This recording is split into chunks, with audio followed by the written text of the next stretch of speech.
Am I the a-hole for telling a lady at the park that I was going to get physical with her and having her arrested when she called the cops? My best friend is a woman I have known since middle school. We have been friends for 40 years. Literally. She and her husband had a child very late in life, like she was 42. The kid is great, and I was the fourth person to ever hold him after his parents and grandmother. I have been in his life since hours after he was born. I am a very large child. I work a fly-in fly-out job, and I make a great living. My kids are grown up and on their own. My wife loves having the kid around and treats him like a grandchild. I like having him around and treat him like a sibling. We play Lego and Nintendo. I've had to relearn everything I forgot about Minecraft. I also am the go-to babysitter when I am on my off weeks. It works out because I have nothing better to do when I'm home. The problem is I am a 6 feet tall, 300-pound Hispanic man who looks exactly like what you would expect an oil field worker to look like. Marcus, not his real name, is an 8-year-old kid with long red hair and green eyes. He is so white that he looks like they raised an albino in a closet. I had him at a park by my house this weekend while his mom and dad had some downtime. He was having fun, and when it was time to go, he was a little jerk and wouldn't come. So I chased him down and threw him over my shoulder while he struggled and giggled. That's when this lady got in my face. She told me to put him down. I didn't want any problems, so I did. She said she had already called the cops and tried to take him away. She grabbed his arm hard. He was calling out to me, so I told her to let him go or we would be having a physical confrontation. All of a sudden, she wasn't so anxious to be a hero. Marcus hid behind me and we waited for the cops. She had her phone out and was recording me. When the cops showed up, they separated the three of us to talk to. I had already called my wife. She was livid. She is a tiny Welsh woman who doesn't take crap from anyone. The cops had already figured everything out when my wife showed up. They were still trying to get hold of Marcus's mom and dad. They were away for the weekend.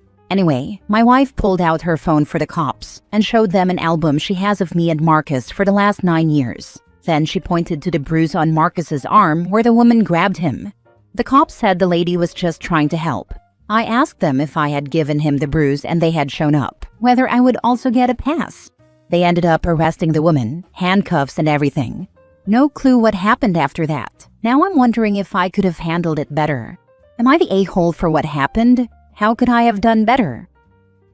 Now for the top comments. When I worked retail, we had a big rule: never accuse. We could say, "Are you having fun with your daddy today? You taking good care of grandpa?" If the adult answered, "Didn't give the kids a chance, grab the kid hard," then we might become slightly alert. But if the kid answered, "That's my uncle," or "yes," or anything that indicated they were with that person, we were done. Not the a-hole, and show up for every hearing. Make sure the photos of the bruise are entered into evidence. Nosy old biddy deserves every bit of punishment she can get. This is a pretty smart approach. Don't accuse but verify. There was more chance she was trying to take the kid than OP. Those trying to help small children are gentle and reassuring, not this witch. Pursue it to the fullest. She could have gotten OP hurt and she did harm a child. One of my favorite stories about the small city I live in. A family friend took my baby daughter in her arms to the coffee shop while I parked the car. So she went and ordered coffee, holding my baby. The barista spoke to the baby. "Hi, my daughter's name. Who is that with you?" No accusation, just letting the stranger know that the barista knew the baby and that the barista knew the stranger was not her mom. When I walked in, then everyone relaxed. Not the a-hole. We are living in dangerous times. You are lucky you are a big man. She assaulted you and battered a child. That's a crime. Let her be an example as to consequences for being thoughtless and violent.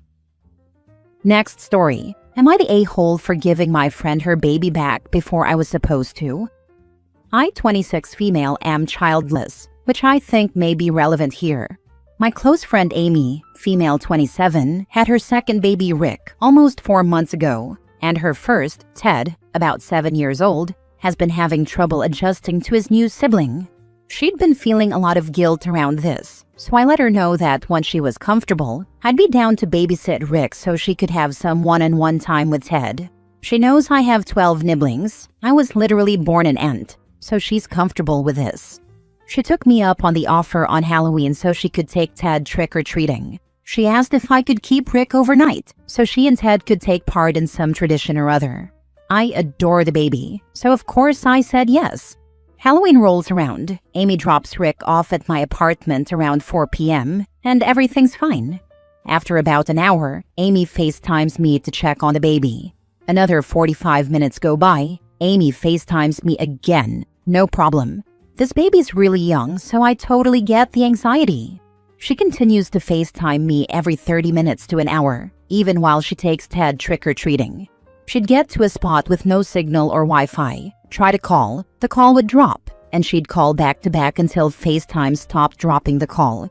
At some point, they finish up trick-or-treating and go to do their Halloween tradition. Whatever it is, it runs late. She's still wide awake and FaceTiming at around 10 p.m. when I'm getting ready for bed. I ask her if she just wants me to bring Rick home. She insists that she doesn't want that. I let her know that both Rick and I are about to be asleep. I definitely start getting a little a-holy here. Maybe this would be a good time to finally focus on Ted. She continues to FaceTime every 30 minutes to an hour. I answer or call her back every time. The last few calls, I try to break it to her gently that she's keeping both me and Rick awake, and he's already not a great sleeper, so it's getting a little rough settling him back down after her calls wake him up. She does not care. I finally get fed up at some point. Amy's clearly tired. Rick can't sleep because his mom won't stop calling. I won't put my phone on silent while I'm babysitting someone's newborn, for obvious reasons, and I'm irritated. After we hang up the last time, I pack up Rick and his things and I take him home. She's genuinely upset with me. I thought I was doing the right thing because she was clearly struggling with being away from the baby. Ted was asleep by the time I dropped Rick back off, so it's not like I disturbed their time. I don't have kids. Maybe that's why I can't gauge the issue, but someone please let me know if I was an a-hole for bringing the baby back home. You did the only thing that made sense. Your friend isn't ready to be away from her baby and wasn't letting you or the baby sleep. Not the a-hole. She continues to FaceTime every 30 minutes to an hour. This reminds me of when my wife just gave birth. The baby needed to feed many times during the night, so she couldn't sleep well. Days later, she suggested that I take the baby to another room for a night so she could get proper rest. But just like OP's friend, she came to check on the baby several times throughout the night, ended up resting even worse than before, and finally around 2 to 3 a.m., she took the baby back anyway. Not the a-hole. This story had me fully irritated. Agree, I'm a parent, and it irritated me. I would have done the same thing. Mom clearly wasn't ready to be away from the baby. Ted got shortchanged because Mom was hyper-focused on the baby, even during their one-on-one time. You might as well take the baby home, because no one, including Mom, was going to get any sleep if she called every 30 minutes all night. Seriously, as a mom of 3 who just had her third in January, she's such a lucky person to have a friend like you. My husband and I are orphans, and the only people we have who are that close to our kids are a step-grandma who doesn't babysit and my sister who has a disability. I'd do anything for just one night of undisturbed focus on my older kids and a night's rest. That woman is ruining any future offers of babysitting, and my jealous green-eyed monster wants to go shake her silly. People who have copious amounts of helpers for their children don't understand that the struggle is very real when you're pretty much on your own. Next story. Am I the a-hole for telling the other woman her dead parents would have been proud of her? I broke up with my long-term ex 4 years ago and I'm happily married. Haven't seen my ex or the mistress since then. For context, my ex cheated with his friend's girlfriend at the time. My ex and her both said how pathetic the guy was, despite being the people who cheated. The mistress continuously posted photos of them together straight after our breakup, not caring how that impacted myself and the other betrayed partner at the time. Anyway, both not great people. I don't think about them much, but I still think they're both horrible people. I bumped into her in the city, rolled my eyes and said, "Disgusting." She then said, "What did you say to me?" To which I said your parents would definitely be very, very proud of you, then proceeded to walk away.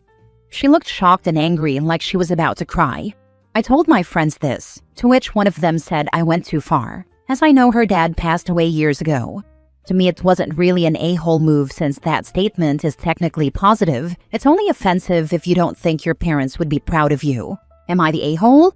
Edit. I haven't thought about them all for a very long time. Currently, admittedly, I don't feel bad, even though it may be a petty move. Currently enjoying a cup of coffee, reading comments with my sisters.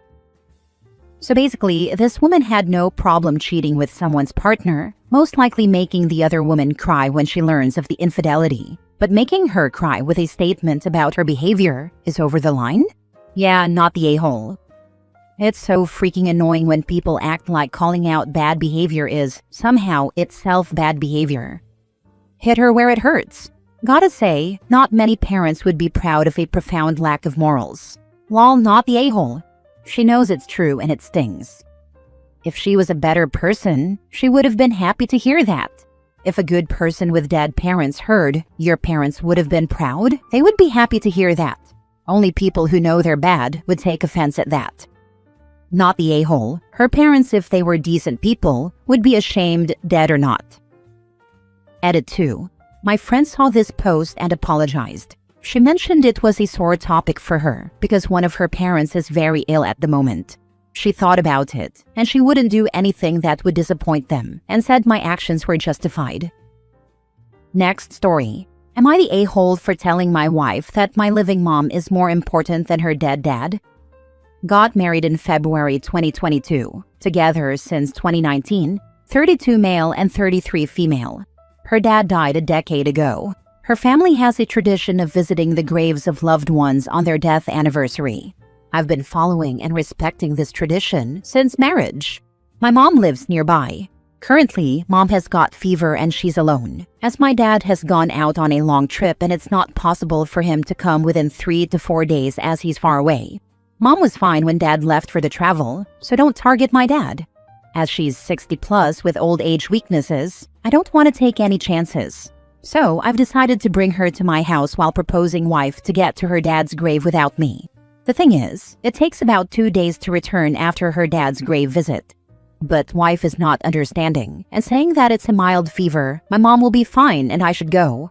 But I'm being firm. Mom is a senior citizen and dad is not here as well. I'm a single child, so I told her that I won't be coming, and it's my final decision. Doesn't matter if she tries asking 100 times.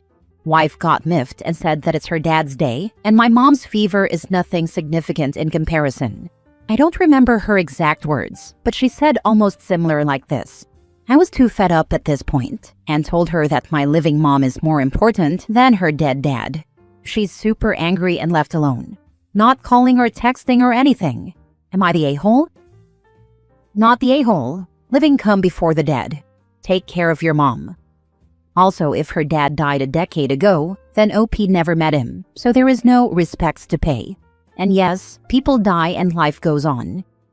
Take care of your mom. But I am going to have a convo with my boss about my 60-plus-year-old old age weakness. Actually, my country's life expectancy isn't much, just 69 years, so people get pretty old after crossing 60 here. Last story. Am I the a-hole for quitting my chore of cooking 2 nights a week because my little sister keeps ruining it, and my parents expect me to start over every time?